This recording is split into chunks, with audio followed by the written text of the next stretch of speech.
Licenciada, aprovecho a preguntarle, mi hermana me preguntaba si mañana hay clase.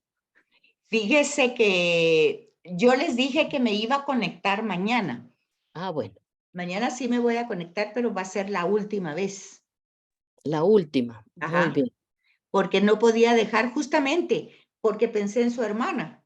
Porque Ay, muchas gracias. les dije a las de la zona 6, no solo están ustedes, hay otras personas que se conectan el jueves, les dije. Por lo menos necesito que ellas sepan cómo va a desarrollarse bueno, yo ahorita en septiembre puedo, donde ya no voy a poder va a ser en octubre, las últimas dos, pero eso lo voy a hablar con ellas mañana. Y pues, perfecto, gracias. Entonces sí que se conecte, ¿verdad? Sí, yo voy a mandar, sí, Gracias. el link a ustedes. Bueno, fíjense que este tema es sumamente importante y por qué los movimientos, otros movimientos cristianos que no son católicos, pues nos dicen que somos nosotros idólatras, ¿verdad?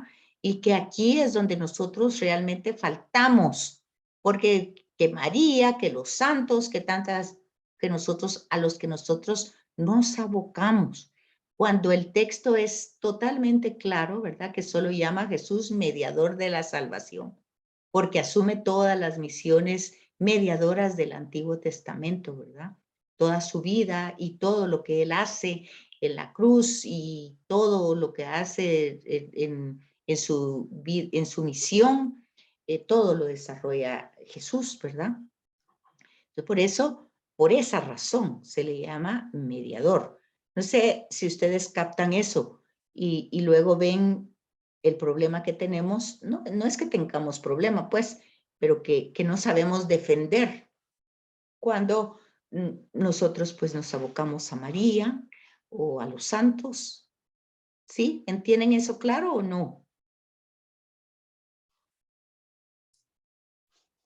Sí, está claro, licenciada. ¿Sí está No, claro?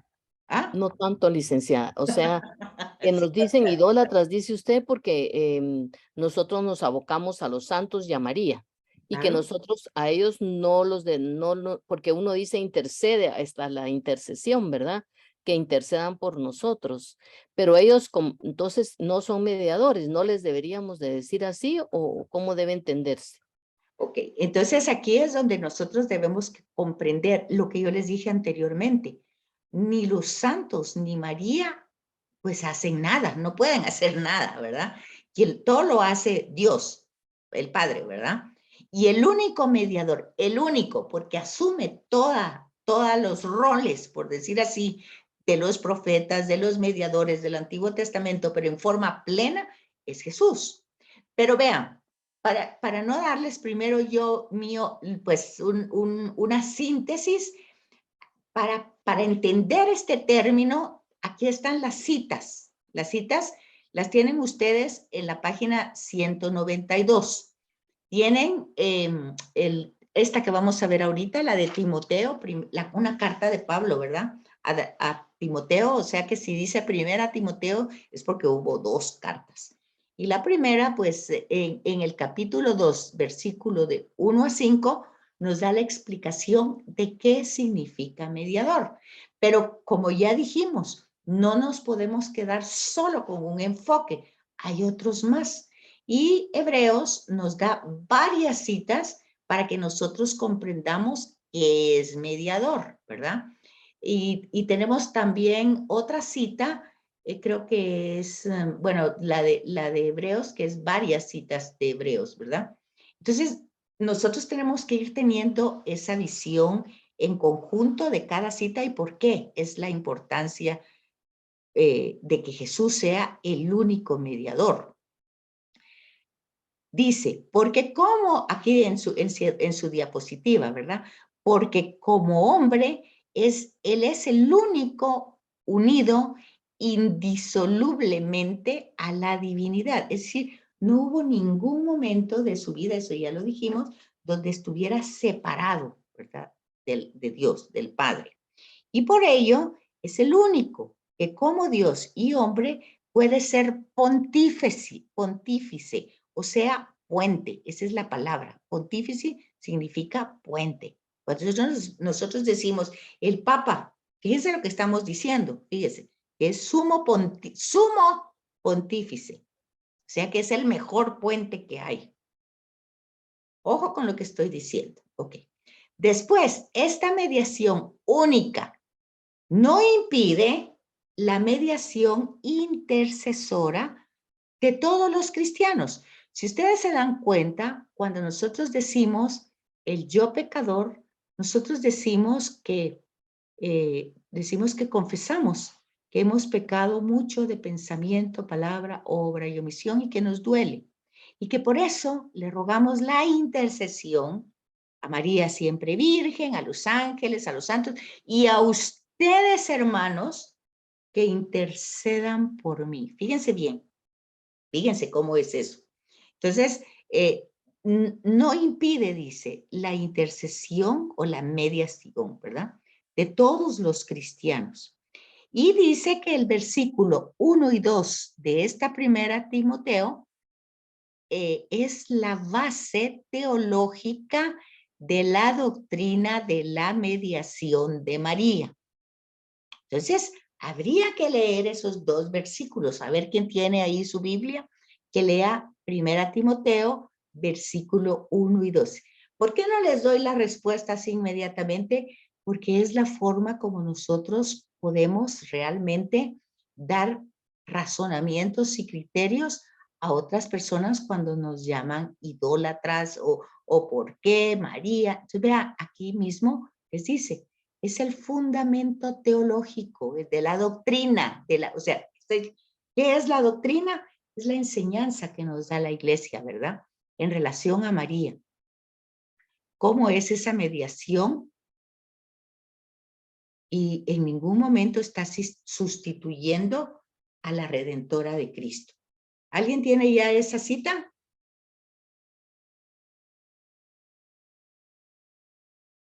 ¿No? ¿La están buscando? ¿Aló? La estamos buscando. Sí, licenciada, aquí la tengo. A ver. Es 1 Timoteo 2, 1, del 1 al 5, ¿verdad? Pero dice que la base teológica de la doctrina de la mediación de María está en el versículo 1 y 2. Ah, bueno. En el versículo 1, 2 de este Timoteo 2, ¿verdad? Sí. Sobre la oración. Ante todo, recomiendo que se ofrezcan súplicas, peticiones, intercesiones y acciones de gracia por todas las personas, especialmente por los soberanos y autoridades, para que podamos vivir tranquilos y serenos con toda piedad y dignidad. Hasta ahí. Y tal vez, eso sería el 1 y el 2. Ese sería el 1 y el 2. O sea, que en lugar de estar maltratando a Yamatei, deberíamos de orar por él, intercediendo, ¿verdad? Ajá. En lugar de maltratarlo, ¿verdad? Muy bien. Sí, cabal. No, y es cierto, ¿verdad? Pues es lo que dice el texto. Lo está diciendo en relación a nosotros. Entonces, si nosotros podemos interceder cuando estamos viendo una situación difícil, ¿verdad? Que no va ni para arriba, ni para adelante, ni para atrás, y nosotros pues decimos, bueno, ¿a quién se le ocurrirá interceder por este personaje? Difícilmente, ¿verdad? Pero bueno, eso es lo que dice Pablo a Timoteo, que hay que interceder por estas personas. Eso, si somos nosotros intercesores, que no somos nada perfecto, porque ciertamente no somos mejor que este personaje, ¿verdad? Pues, bueno, no vamos a poner comparaciones, pero de repente, porque nos vamos a ir por otro lugar, pero realmente todos pecamos de distinta manera, ya lo hemos dicho tantas veces. Entonces, imagínense María, que ha sido pues el recipiente que está llena de gracia. Si nosotros, o sea, vean la lógica, ¿verdad? Si nosotros, siendo pecadores, podemos interceder unos por otros ante las realidades contradictorias, difíciles, todo lo que ustedes quieran llamarle, no intercedemos porque seamos mejores que esta persona, quiero decirles, ¿verdad? Pues vivimos en la misma situación de pecado, No es que nuestro pecado sea mejor o peor que el de estas personas que gobiernan, pero estas personas tienen pues una misión, podríamos decir, un papel muy serio, muy serio.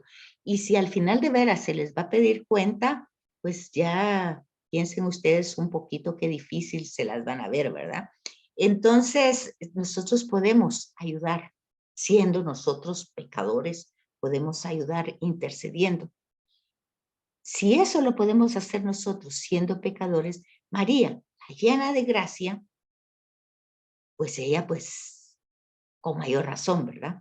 Esto en ningún momento sustituye, quita la mediación redentora de Cristo, porque Él es el que ha hecho los méritos, que eso es lo que dicen los otros movimientos cristianos. ¿Acaso María fue la que murió y la que redimió? No, no fue María.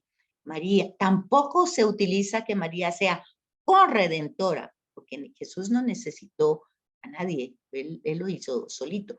Tampoco, pues ya lo dijimos, ¿verdad? En comunión con el Padre y el Espíritu, fue una acción trinitaria, ¿verdad? Entonces María no puede ser corredentora, ni tampoco nosotros podemos añadir a lo que le faltó a la redención a Cristo. A él no le faltó nada, él lo hizo todo.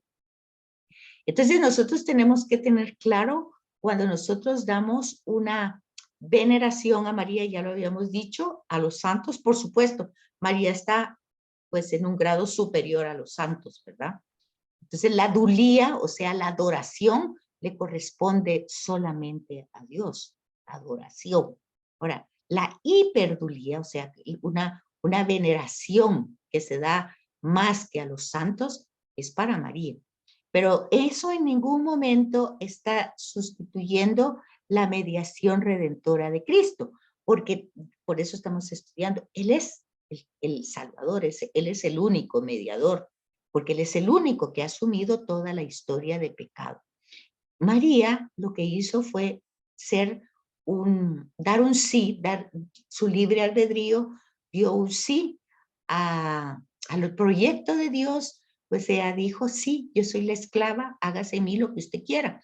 Entonces, pues esa disponibilidad que María tiene ante Dios, pues es la que le permite a Dios encarnarse, ¿verdad? En María. Entonces María es teológicamente templo de Dios, porque habita, ¿verdad? Y entonces también representa el antiguo Israel, ¿verdad?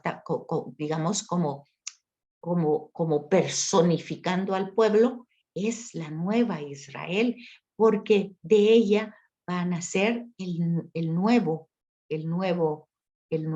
Moisés, el nuevo profeta, el nuevo Mesías. Bueno, todas las novedades, todo lo nuevo va a nacer de ella porque porque ha aceptado, pues, que Dios actúe en su historia, que es realmente lo que tendríamos que hacer todos, permitirle a Dios que actúe en nuestra historia, ¿verdad? No solo a nuestra conveniencia, sino en nuestra historia. Entonces, ahí es lo que va explicando esta carta, pues en estos versículos, que el Padre es el Salvador. Eso ya lo vimos desde el Antiguo Testamento. Pero inmediatamente estos versículos van a añadir que nos ha salvado por mediación. O sea, Jesús, ya desde aquí, ya Pablo está hablando pues de una salvación de la cual la mediación ha sido a través de Cristo. ¿Y por qué es así? Pues ya lo dijimos, porque en primer lugar, la voluntad de Dios es que todos los seres humanos se salven. Entonces, en esta historia de pecado, pues digamos que no le gusta a Dios, porque ahí sí nadie se va a salvar, si nadie quiere relacionarse con Él, ¿verdad? Entonces, Él quiere hacerlo. Entonces, de esa forma, Jesús se encarna, ¿verdad? Y ya dijimos, asume toda la historia de pecado para hacer un puente entre el Padre y nosotros, siendo Él humano, nos representa. Por eso no se le puede quitar la humanidad, porque si se le quita la humanidad, pues el puente ya no sirve, ¿verdad? Porque ya es mentir. Entonces el puente es humano, tiene que ser humano, porque se ha dado como rescate humano para todos nosotros. Y esa obra, esa acción de Jesús, es una acción universal y supera la de cualquier otro mediador, ¿verdad? La de Moisés, todos los personajes del Antiguo Testamento, la mediación de Jesús la supera. Y entonces todos los temas de los santos, pues los santos son personas que han recurrido a este mediador y a su espíritu para ir cultivando, igual que María, el proyecto que Dios tiene para la humanidad, no para ellos. Ellos no trabajan para ellos, trabajan para la humanidad. Entonces ellos van pues colaborando en ese proyecto, cosa que también nos toca a nosotros, porque si leen la carta del Papa Francisco, pues dice, todos somos llamados a la santidad, o sea, todos somos llamados para vivir esa realidad, ¿verdad? Luego tenemos en Hebreos esos 3 textos que también hablan de la muerte de Jesús, que está interpretada aquí como sacrificio, ¿verdad? El tema de la alianza, un sacrificio de la nueva alianza, que también se repite en la misa, se dice en la misa, ¿verdad? Que es el sacrificio de la nueva alianza para muchos, ¿verdad? La nueva alianza quiere decir que es más excelente, que es la mejor. Hubo muchas, ya lo vimos a través del Antiguo Testamento. Pero si nos fijamos aquí, yo les puse las citas de Hebreos, pero también les puse la de Jeremías y la de Ezequiel. Y esas 2 citas presentan cómo en el Antiguo Testamento eso se había anunciado, ¿verdad? Cómo el profeta ya había interpretado esta nueva alianza, cómo se iba a desarrollar. Y entonces habría que leer esas citas, Jeremías 31, del 31 al 34 y Ezequiel 34, 25. Entonces, en los 3 textos de Hebreos, o sea, Hebreos 8, 6, 9, 15 y 12, 24, en esos 3 textos se supone la muerte de Jesús es interpretada como sacrificio de la nueva alianza. Entonces, nosotros tenemos que entender el tema del sacrificio de la nueva alianza, pero sin destruir las anteriores, ¿verdad? Las anteriores no es que queden obsoletas, sino que esta es la más perfecta. Las otras sirvieron y fueron importantes. Y por este sacrificio de la nueva alianza, pues nosotros vemos que Jesús es mediador de la nueva alianza. Y la alianza no es otra cosa que la relación entre Dios y el hombre. Y es lo que decíamos anteriormente, que es un elemento específico de la religión revelada en la Biblia. Es específico el tema de la alianza. Tanto que Antiguo Testamento y Nuevo Testamento, testamento significa alianza. Entonces nosotros tenemos que ver más allá de que sea testamento, de que sea alianza. Tenemos que ver que es algo no solo específico, sino vital de la religión judía y obviamente de la nuestra, porque la nuestra no anula todo el Antiguo Testamento, si no, no nos hubiéramos llevado 2 trimestres tratando de entender todos los temas del Antiguo Testamento para entender a Jesús. En las religiones paganas no existe la idea de comunidad. Vean entonces, el tema de la alianza tiene que ver con el tema de comunidad, de una vida estrecha, relacionada entre Dios y su pueblo. De hecho, la palabra religión quiere decir religado, o sea, está totalmente ligado, o sea, está unido, totalmente unido. Entonces aquí el tema es como Dios, acuérdense, yo seré su Dios, ustedes serán mi pueblo. Él quiere una estrecha relación, ¿verdad? Y esa relación, ¿cómo se da? Pues se da por varias formas. Se da por la oración, por el sacrificio, pero aquí es donde tenemos el problema. En las religiones paganas, esta oración y este sacrificio eran con el objeto de dominar a la divinidad, ¿verdad? ¿Y qué era lo que pasaba? Ya lo explicamos. que si estaba pasando algo que nos afectaba negativamente, pues nosotros queríamos doblegar a la divinidad a que hiciera lo que a nosotros nos convenía. En cambio, en el Antiguo Testamento vamos encontrando esas distintas alianzas que no van teniendo ese sentido de dominio, ¿verdad? Sino que al contrario, es Dios que por su propio amor va liberando al pueblo y quiere hacer una alianza. Es Dios el que tiene la iniciativa, ¿verdad? Entonces, por eso el término hebreo de alianza es berit, ¿verdad? Berit, que es el amor realizado. Imagínense, por ejemplo, cuando se casan las personas en un buen sentido y el anillo se le llama alianza, porque allí es un signo que va a demostrar muchas cosas, ¿verdad? Que cuando se la quitan y lo meten en la bolsa, pues ya saben ustedes que no hay alianza. No es cosa del otro mundo, ¿verdad? De eso no necesita comentarios. Pero ese sería el sentido verdadero. Entonces, en el Nuevo Testamento aparece esa palabra 33 veces, el tema de la alianza. Y todas se van desarrollando o se van refiriendo a la muerte de Jesús. Se va interpretando su sangre como sacrificio que sella esa alianza. Miren, pero para eso tenemos que regresar a las primeras clases. ¿Se acuerdan ustedes cuando nosotros hablamos que eran nómadas? En el Génesis hablamos que eran nómadas, pastores, que la sangre del corderito lo degollaban cuando se llegaban a un lugar para alimentar a su rebaño, pasar ahí la noche. Entonces degollaban al corderito, la sangre era como una manera de protección. Entonces, ya hemos hablado, eso fue desarrollándose. En el Éxodo tiene otro sentido, la sangre del cordero ya va a significar una protección, ¿verdad?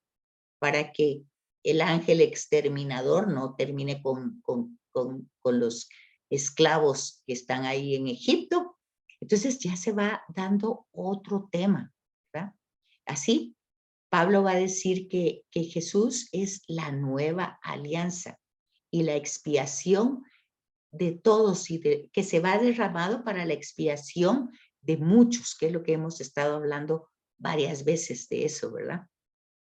Entonces, la interpretación teológica de tanto de la crucifixión, de la sangre y del sacrificio, no se trata de debilitar el compromiso cristiano. Es decir, bueno, ya Él lo hizo todo, bueno, nosotros ya estamos pues totalmente libres de cualquier compromiso, ya Él lo hizo todo. Él nos ama profundamente y todo nos lo perdonaba. Entonces hacemos de esto todo lo que quiera porque Él todo lo perdona, todo lo comprende, todo lo sabe.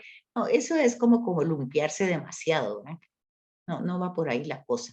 La interpretación, lejos de debilitar el compromiso cristiano de los temas de la cruz y las exigencias del seguimiento de Jesús, da un cimiento fuerte, porque la alianza no es una idea abstracta, ¿verdad? No es solo para dar una explicación, sino es un pacto íntimo y personal con Dios por medio de Jesucristo. Entonces aquí ya en el tema de Jesucristo, ya es que Él personifica esa alianza. Ya cuando hablamos de puente, ya cuando hablamos de que Jesús dirá, yo soy el camino, la verdad y la vida. Pero cuando Él da esas definiciones de Él, pues es el camino para llegar al Padre. En otro lado es la puerta para entrar a relacionarse con el Padre. Es el buen pastor que conduce al Padre. Es la verdad que habla del Padre. Es la vida. O sea, estar con el Padre es tener vida. ¿Y qué es la vida eterna? Le pregunto. Está en el capítulo 17 de San Juan. Conocerte a ti, Dios verdadero, y al Hijo que has enviado. O sea, que el tema del cielo y de qué nos va a pasar y cómo, todo es como entrar en el vientre de Dios, por decir así. O sea, como que si hubiéramos visto Matrix, ¿verdad? O sea, la matriz es Dios. Entonces es entrar otra vez a esa matriz que es la que nos ha engendrado y nos nos ha dado vida por un tiempo, pero luego regresamos a esa matriz. Es como Matrix, como esa película.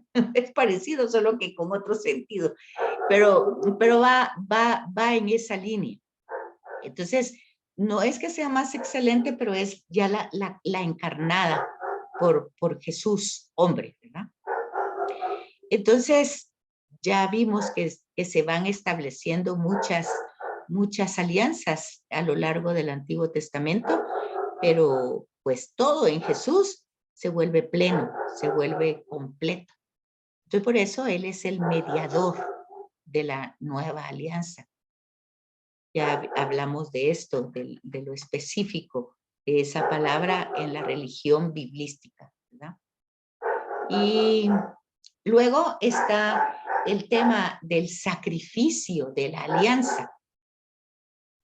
También ya hablamos de lo que significa su sangre, pero como ya lo dijimos, vamos viendo cómo en Jesús se va recogiendo los distintos procesos de cómo la sangre del Cordero fue funcionando a lo largo de todo el Antiguo Testamento hasta llegar al Nuevo Testamento. Y luego llegamos al Apocalipsis, ¿verdad?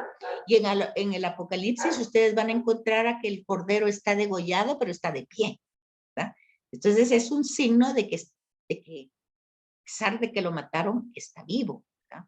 Entonces, ese es el sacrificio que sella el pacto con Dios. Y luego ese mismo tema lo tenemos en la Eucaristía, la sangre de la nueva alianza, ¿verdad? Y esa nueva alianza Pablo la va a desarrollar como expiación, y expiación es perdón, ¿verdad? Y cumplimiento de todas las promesas hechas a lo largo del Antiguo Testamento.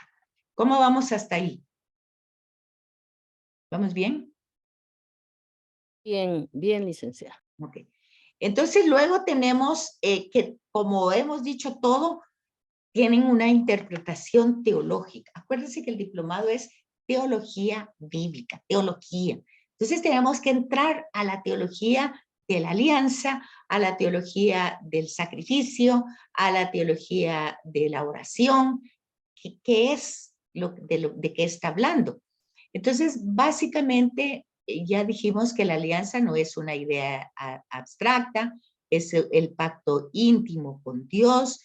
Jesucristo, al asumir toda la historia de pecado, pues supone que ha tenido ese trato fraternal, no solo pues íntimo con Dios y con todos los seres humanos, pero aquí, la parte que no habíamos visto es entonces que esta buena noticia, o sea, estos evangelios, estas cuatro fuentes que nos hablan de la misión de Jesús y que nos van demostrando cómo Dios se manifiesta de él, cómo se manifiesta del Padre, cómo es la manifestación de Jesús del Padre, cómo Jesús manifiesta al Padre, pues lo vamos a encontrar en los evangelios.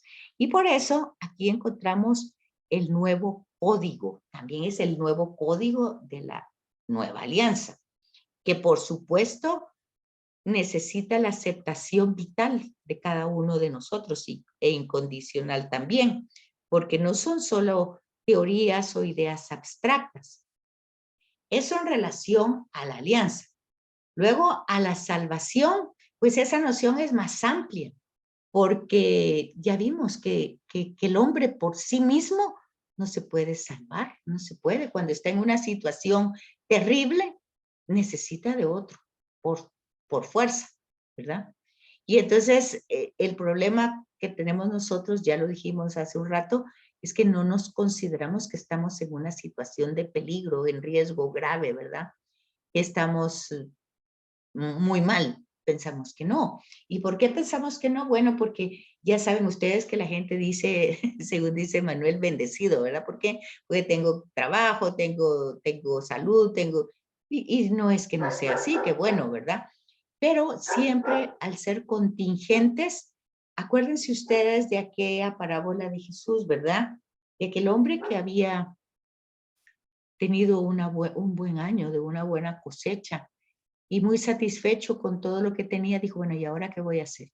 Y dijo, bueno, pues entonces lo que voy a hacer es que voy a construir varios hilos para meter todo esto que hay, toda esta riqueza.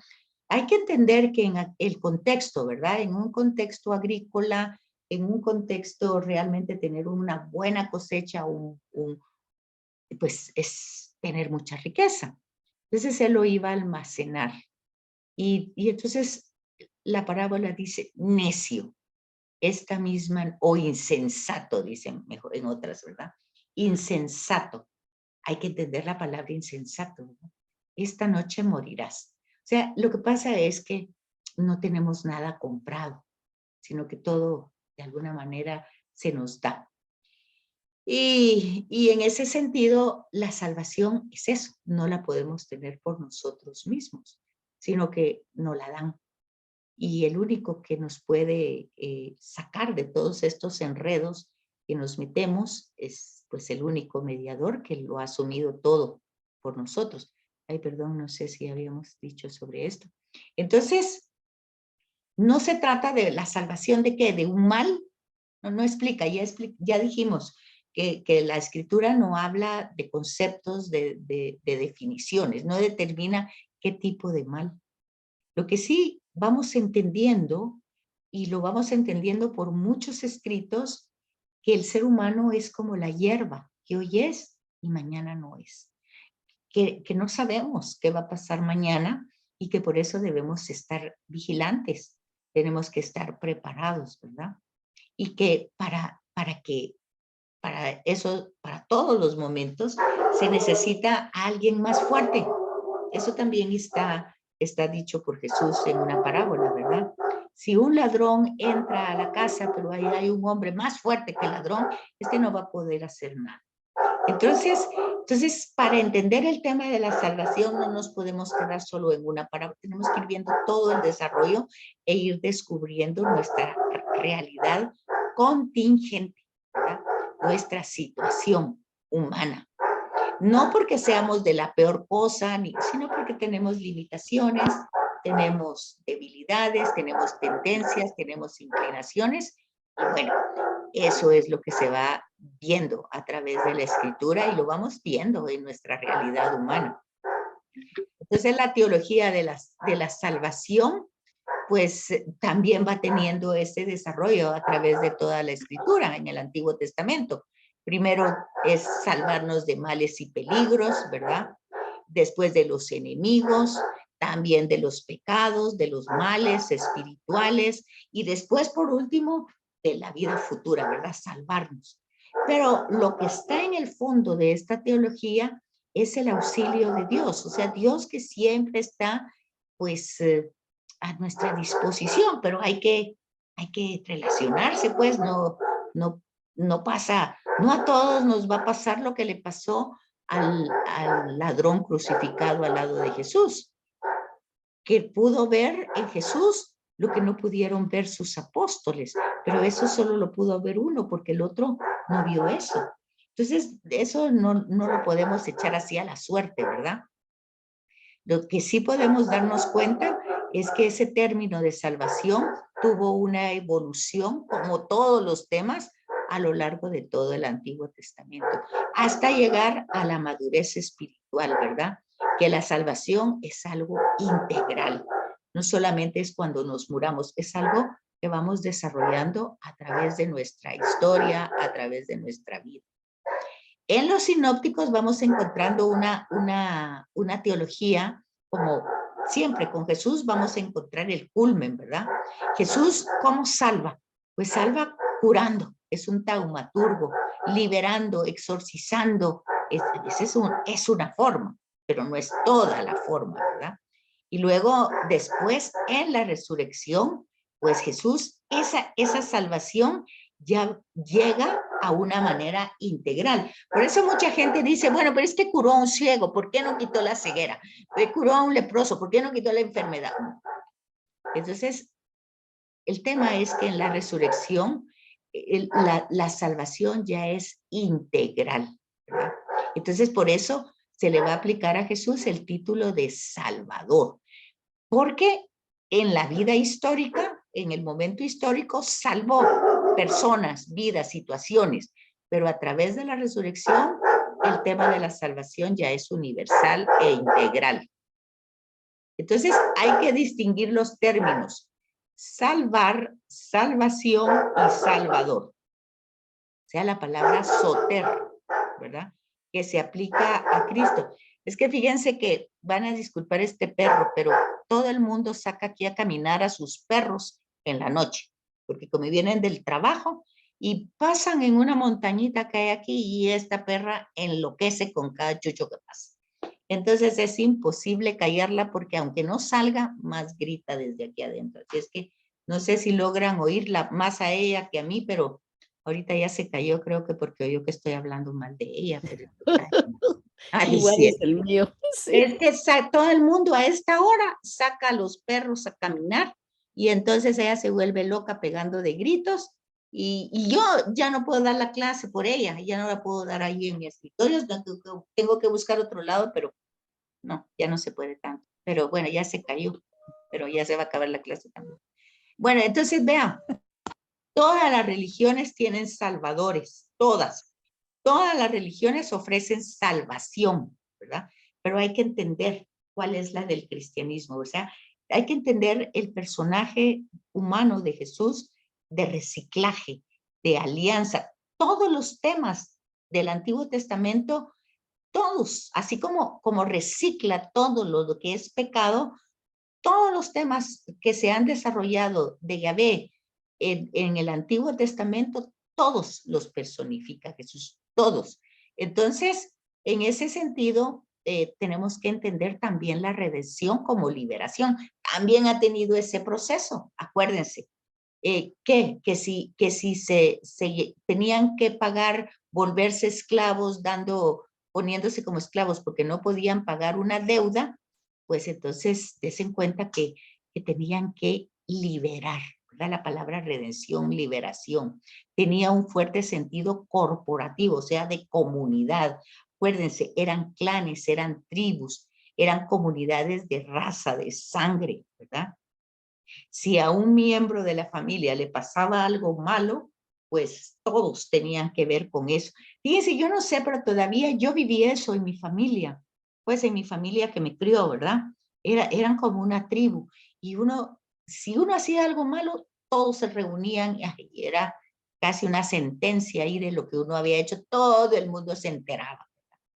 Pero también si pasaba algo difícil para uno, todos se comprometían en ayudarlo. Bueno, ese era el código de la alianza que también va teniendo un desarrollo, como todos los temas hemos dicho a través de la escritura.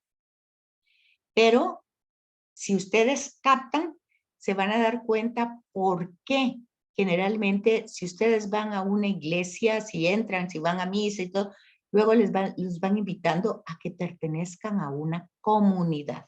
Se supone que las comunidades van a tener este sentido corporativo, el sentido de hermandad. No pasa así, pues, pero esa es la idea. Por eso es que se invita a pertenecer a una comunidad, ¿verdad? Para manejar la solidaridad. Entonces, este también es un tema que es base en muchos aspectos de la teología bíblica con valor universal, ¿verdad? Por eso se va a hablar que Pablo, cuando iba, formaba comunidades. Y a esas comunidades se les va a llamar iglesia. Iglesia quiere decir asamblea, reunión de gente. Entonces, cuando nosotros decimos vamos a la iglesia, se supone que vamos a una reunión fraterna. El problema es que no pasa así. Bueno, nos queda un minuto, nos quedamos aquí. Yo quería terminar, pero todavía me faltan 2. Pero bueno, aquí nos quedamos entonces. Si tienen dudas, preguntas, acuérdense que nos quedó, si nos juntamos en estos 2 sábados alguno, sería el 24, dijeron, sería el último para lograr lo de la graduación y todo eso. Si se puede, me avisan. Y bueno, que tengan feliz noche.